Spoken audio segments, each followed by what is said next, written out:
Bonjour à tous et bienvenue dans ce Morning Bull Live. Nous sommes le 18 mars 2022 et puis on continue toujours un peu dans notre phase de digestion.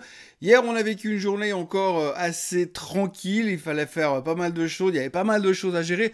On est toujours bien entendu très focus sur l'Ukraine, très focus sur les taux d'intérêt et puis très focus sur cette économie qui redémarre ou qui ne redémarre pas, cette inflation, ces risques de stagflation ou de pas stagflation.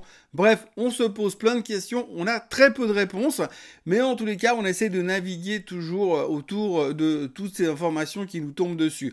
Alors effectivement, le maître mot hier, c'était les négociations de paix entre la Russie et l'Ukraine. Pour l'instant, il n'y a pas grand-chose de neuf, il y a un peu tout et n'importe quoi qui arrive, donc il faut quand même bien savoir que c'est toujours un petit peu dans les milieux autorisés qu'on s'autorise à penser qu'il y aurait peut-être des trucs qui se passeraient dans le bon sens entre la Russie et l'Ukraine. Il y a pas mal de rapports un peu contradictoires. Alors, d'un côté, on dit que ça va mieux, de l'autre, on dit que ça reste quand même vachement tendu. On voit un petit peu plus clair sur ce que Poutine voudrait avoir. En gros, ce qu'il veut, c'est que l'Ukraine soit un territoire occupé et puis que le russe soit la langue nationale quasiment. Enfin bref, et surtout que l'Ukraine ne rentre jamais dans l'OTAN. Ce qu'on peut à la limite peut-être comprendre de ce côté-là. Et puis de l'autre côté, Zelensky fait gentiment des concessions. Donc pour l'instant, ça permet au marché de tenir encore relativement bien le coup. La bonne nouvelle, c'est qu'on parle plus trop d'un conflit qui dégénérerait en conflit atomique. Donc vous pouvez déjà ramener vos pastilles d'iode à la pharmacie si vous avez réussi à en trouver.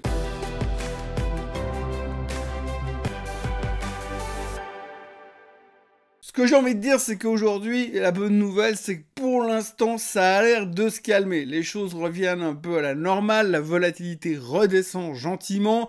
On peut espérer qu'on va revenir quand même à un monde un tout petit peu plus logique. C'est en tout cas le sentiment que ça donne, parce que quand on regarde un petit peu les médias, il y a moins de guerre en Ukraine en première page. Alors on en parle toujours, bien sûr, ça reste le sujet principal, mais quand même, on sent que ça se calme un tout petit peu. Il faut dire que de l'autre côté, on a le Covid qui remonte, qui arrive de nouveau. On a pas mal de bruit autour de tout ça de nouveau, puisqu'on est en train de réinterpréter certains variants, il y a de nouveau des contaminations qui repartent un petit peu partout, donc là aussi il y a pas mal de soucis, donc ça mélange un petit peu avec l'alternative de l'Ukraine, mais globalement on a l'impression qu'on vient un petit peu à la réalité, parce que j'ai même trouvé des articles aujourd'hui où on parlait un petit peu des titres individuels, des fondamentaux des sociétés, et puis du coup on arrive quand même à parler un petit peu d'autre chose, qui n'est pas plus mal.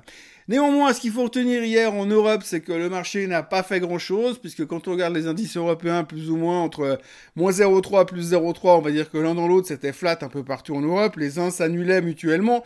Ce qu'il faut retenir en Europe, surtout, c'est qu'évidemment, on a dû digérer la hausse des taux de la Fed de mercredi. On continue toujours dans cette logique de dire, mais comment est-ce qu'il faut le prendre? Comment est-ce qu'on doit l'interpréter?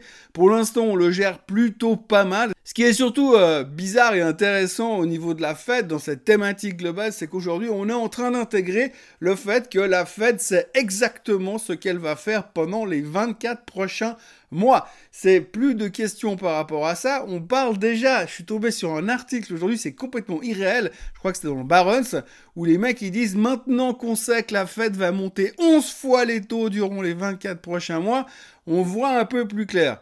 Alors je trouve ça absolument phénoménal. Alors j'ai beaucoup parlé de la Fed hier, donc je vais pas m'étaler trop longtemps sur le sujet ce matin, mais ce qu'il faut quand même retenir, c'est que les mecs, alors, juste remettons les choses dans leur concept. Il y a 4 mois en arrière, Monsieur Powell a commencé à admettre que son inflation transitoire et contrôlée, c'était du bullshit. Donc du coup, là, il sait plus. Maintenant, là, tout de suite, le mec, il y a 4 mois en arrière, il était incapable d'avoir une vision à 3 semaines.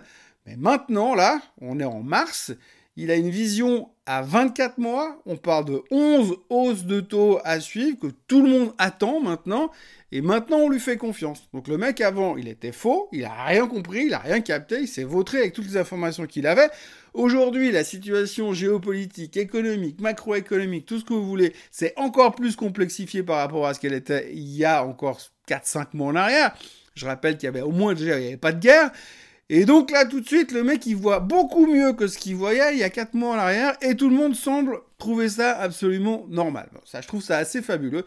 Enfin bref, c'est comme ça, hein, les marchés sont ce qu'ils sont, la psychologie des marchés, on va pas les réinventer, c'est toujours la même chose, hein, quand on voit certains mouvements de marché, certaines périodes de marché, certains comportements des marchés, bien on se dit que si le marché lui-même était un patient, était un être humain, eh bien ça fait longtemps qu'il serait en psychiatrie dans une camisole de force. Donc au milieu de tout ça, eh bien on a l'Europe et les États-Unis qui doivent naviguer avec les décisions de la Fed, mais aussi avec un petit peu tout ce qui se passe au niveau du pétrole, bien sûr, parce que ça reste un des trucs principaux. Le pétrole qui continue à être pas mal secoué, donc on a eu une forte hausse hier.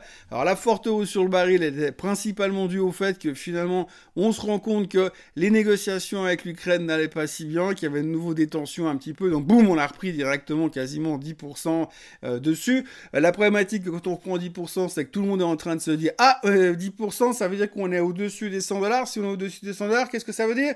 Récession! Donc, il y a un stress latent, mais néanmoins, hier, on a quand même réussi à relativement bien se comporter aux États-Unis et à s'en sortir principalement parce que finalement, la hausse du pétrole a été un petit peu offsetée par le fait que la Russie a remboursé 2 coupons sur des obligations qui arrivent à échéance, ce qui veut dire que pour l'instant, la Russie n'est pas en défaut de paiement et ça motivait le marché au top du top. Ça motivait le marché au top du top parce que quoi qu'on veuille bien en dire, c'est un stress que la Russie puisse se mettre en défaut. Donc c'est un tout petit peu antinomique parce que finalement aujourd'hui, la plupart des alliés, des pays alliés, qu'est-ce qu'ils font? Ils sont en train d'essayer de mettre la tête sous l'eau à Poutine pour qu'il se retire d'Ukraine.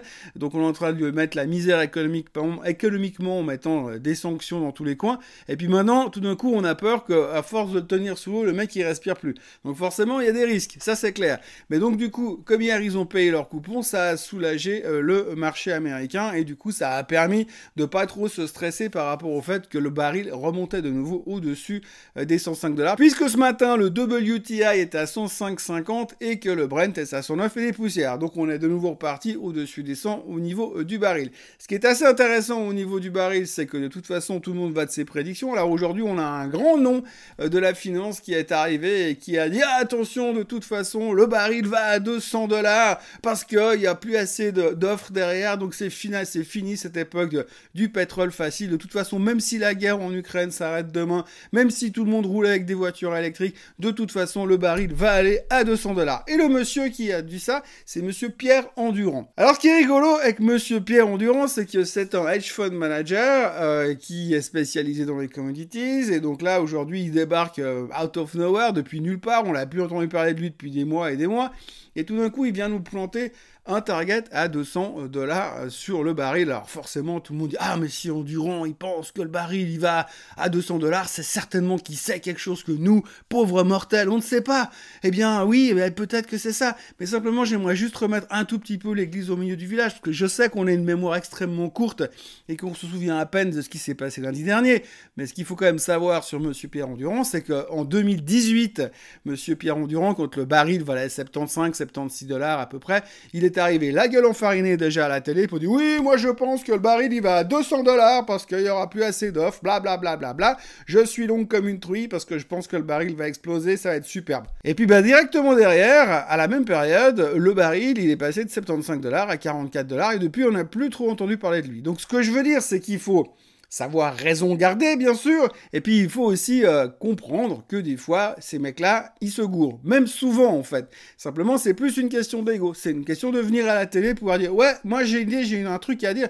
Et comme j'ai déjà dit moult et moult fois dans ces vidéos, eh bien de toute façon, si vous dites n'importe quoi régulièrement et qu'une fois vous avez raison, le marché, il est assez capable et assez gentil et assez tolérant pour vous se souvenir que vous aurez dit une fois quelque chose de juste et d'oublier tous les nombres de fois où vous avez dit des trucs complètement ridicules. Alors si moi je vous dis que le pétrole il retourne à $10 tous les matins pendant 2 ans, et puis qu'un jour, pour une raison XY, le pétrole retourne à $10, ils vont dire « Ah mais Thomas, il avait raison, est-ce qu'il a dit que le pétrole irait à $10 ?» Oui, ça fait 2 ans que je suis faux, mais j'étais juste une fois. Eh bien, monsieur Pierre Endurant est revenu hier pour dire que le pétrole, il va à $200. C'est pas la première fois qu'il se gourre. Si on résume tout ça, aujourd'hui on a la hausse du pétrole à digérer, on a toujours la guerre entre les Russes et les Ukrainiens à digérer, on a le fait que hier la Banque centrale anglaise a monté les taux de 0,25%, ça a mis un peu de pression sur les marchés européens, mais c'était pas non plus le truc le plus préoccupant. Et puis à côté de ça, pour le reste, eh bien on essaie de continuer à gérer le marché comme on peut au jour le jour et au fur et à mesure. Alors la bonne nouvelle dans tout ça quand même, parce qu'il y a une bonne nouvelle, c'est quand vous regardez les graphiques du S&P 500 et du Nasdaq, que vous allez voir arriver au fur et à mesure, eh bien vous verrez que les canaux descendants dans lesquels nous sommes depuis un petit peu de temps maintenant, depuis quasiment le début de l'année, eh bien le Nasdaq qui est déjà sorti hier de ce canal descendant et a encore renforcé sa position hier soir, et le S&P est sorti également de son canal descendant. Alors évidemment un canal descendant sur un graphique c'est toujours une interprétation personnelle, c'est la mienne, ça vaut ce que ça vaut, mais en tout cas on voit que ces deux graphiques sont en train de sortir. Alors c'est plutôt encourageant parce que ça veut dire que cette tendance baissière a l'air de s'interrompre pour le moment. Par contre, ce qu'il ne faut pas oublier non plus, c'est que le momentum est quand même un tout petit peu fatigué. Ça fait quand même quelques jours qu'on rebondit relativement bien et qu'on est relativement en contrôle.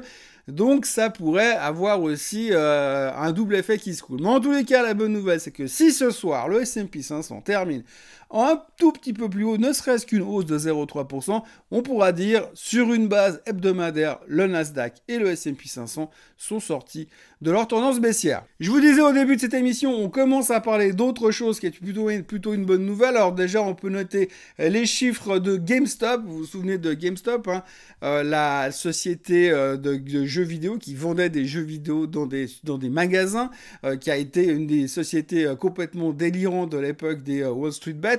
Eh bien, GameStop a publié des chiffres hier. Le marché attendait 0,80 cents de profit par action. Ils ont annoncé une perte de plus de $2 par action. Youpi, bien joué les gars. Donc complètement à côté de la plaque. Le titre perdait 10% hier soir after close.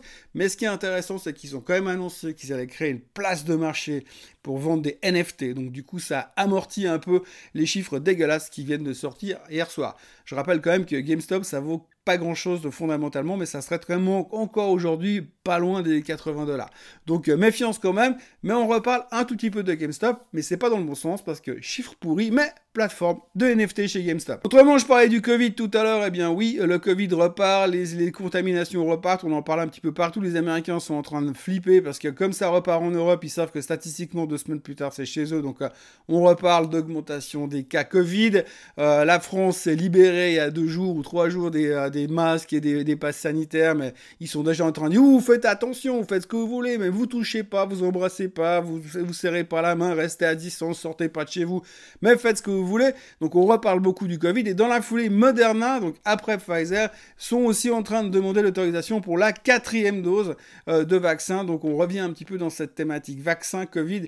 Hier encore, Pfizer se comportait très bien, donc on voit que la thématique repart un petit peu de ce côté-là, sans compter qu'en Asie, tout ce qui est Chine et Hong Kong, eh bien ils font toujours des scores assez spectaculaires en termes de contamination et en termes de confinement également. Donc le Covid est en train de revenir par la porte de derrière de plus en plus. Et puis on terminera avec un message d'espoir, j'ai envie de dire, puisque le stratège quantitatif de JP Morgan, je sais pas trop ce que ça veut dire, stratège quantitatif, mais moi j'aimerais bien avoir sur ma carte de visite Thomas Veillet, stratège quantitatif.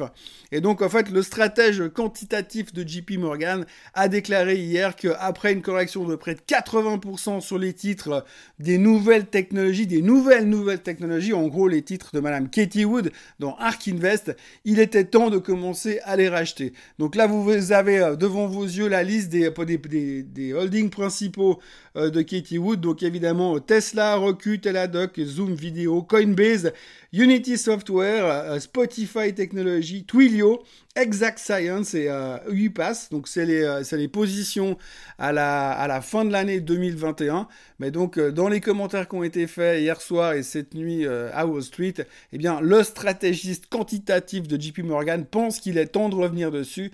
Et c'est vrai que quand on regarde le graphique de certaines et la claque qu'elles se sont prises dans ma figure, eh bien on peut se dire qu'effectivement il y a un potentiel de rebond relativement intéressant. Pour autant que tout se passe bien à côté dans le reste du monde. Donc du coup, on a un petit peu d'espoir de ce côté-là, et c'est plutôt une bonne nouvelle pour l'avenir. Ça fait du bien d'avoir aussi des bonnes nouvelles, mais surtout des bonnes nouvelles qui parlent de société et de trucs un peu plus intéressants que la macro, la micro, enfin la macro, la géopolitique et la géopolitique. Voilà, c'est tout pour cette semaine. Moi, je vous retrouve lundi matin pour un nouveau Morning Bull Live. D'ici là, n'oubliez pas de vous abonner à la chaîne Suisse Côte Suisse. N'oubliez pas de liker cette vidéo si vous avez aimé, de la partager et d'en parler autour de vous. Et puis moi, je vous retrouve de toute façon tout à l'heure à 8h30 pour un nouveau Swiss Bliss, un update du marché suisse, comme d'habitude, comme tous les vendredis. Et d'ici là, je vous souhaite un excellent week-end et on se voit lundi matin, même heure, même endroit, comme d'habitude. Bye bye.